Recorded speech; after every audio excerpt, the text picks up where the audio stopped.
In 2026, the Indian Parliament is scheduled for a significant restructuring. Under the 131st Amendment Bill, the Lok Sabha is projected to expand from 543 seats to 850.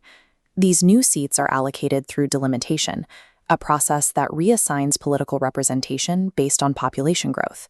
It shifts federal power to the regions where the population is growing the fastest. Demographic projections show the weight of that shift. Northern states with higher birth rates are positioned to gain significant political influence, with Uttar Pradesh and Bihar alone expected to add 43 combined seats to their delegations. Across southern India, a bitter political dispute is escalating. State governments are accusing the central administration of financial discrimination, arguing that they are being drained of their own wealth to subsidize the rest of the country. This map highlights the financial discrepancy driving the anger. Today, southern states like Tamil Nadu are directly tethered to its population. For the last 50 years, the southern states successfully executed national mandates to educate women and stabilize their population growth. In contrast, northern states like Uttar Pradesh and Bihar continued to experience steep, exponential population increases. Because parliamentary seats are allocated by headcount, the upcoming 2026 delimitation means the North will gain dozens of new seats, while the South's overall share of parliamentary influence shrinks. The absolute vote gap between a state like Uttar Pradesh and a state like Tamil Nadu will widen drastically. Southern leaders view this as a penalty for good governance. They argue they did exactly what the union government asked them to do for 5 decades, and now the system strips them of both their generated tax wealth and their democratic leverage. That narrative frames Southern prosperity as an isolated, regional achievement. But to understand why the central government redistributes wealth today, we have to look at the policies of 1952.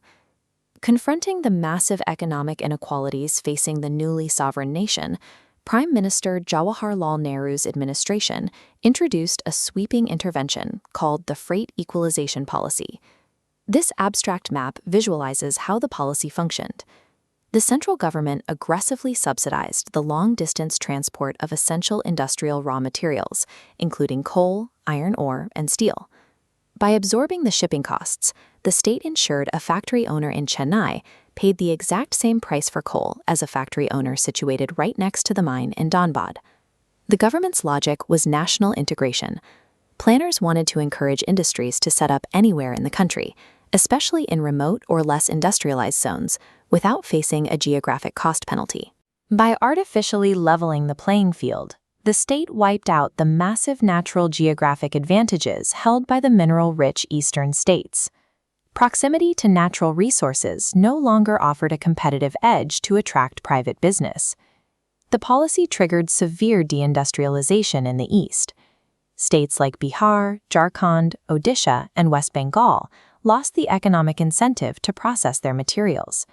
They were relegated to heavy extraction zones, suffering a resource curse while corporate investment looked elsewhere. Coastal states in the south and west immediately capitalized on the distortion. Armed with existing port infrastructure for international trade, places like Tamil Nadu and Maharashtra paired their maritime access with cheap, centrally subsidized inland minerals to build highly profitable manufacturing and engineering hubs. The freight equalization policy dictated national logistics for over 40 years, finally ending in 1993. That is 4 decades of private manufacturing capital draining out of the east and pooling in the south and west. The economic boom that defines the modern South relied heavily on the cheap, subsidized extraction of eastern resources. It was a national project, financed by the physical wealth of states that are now among India's poorest. Returning to the present day, Southern outrage over tax devolution frequently omits this 40-year head start provided by the rest of the country. This split-screen logic diagram compares the two eras. Today's Finance Commission, which channels tax revenue from the wealthy South to the developing North and East, operates on exactly the same nation-building logic as the 1952 policy. Historically, physical resources were redistributed to ensure national industrial growth. Today, fiscal resources are redistributed to build national infrastructure and social capacity. While economic equity can be managed through tax distribution, the looming 2026 delimitation requires a correction of political equity. The constitutional mandate of one person, one vote supersedes regional economic output. Under Article 81, a parliamentary democracy must maintain a uniform ratio between a state's population and its number of representatives. A citizen casting a ballot in Bihar must wield the exact same electoral power as a citizen in Kerala. The map of India's constituencies has been frozen based on 1971 census data.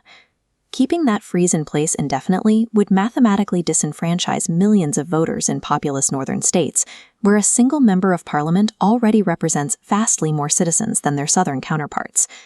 India functions as a continuous balancing ledger where regions trade advantages across generations. The current restructuring maintains the democratic parity required for a union of 1.4 billion people to function as a federal democracy.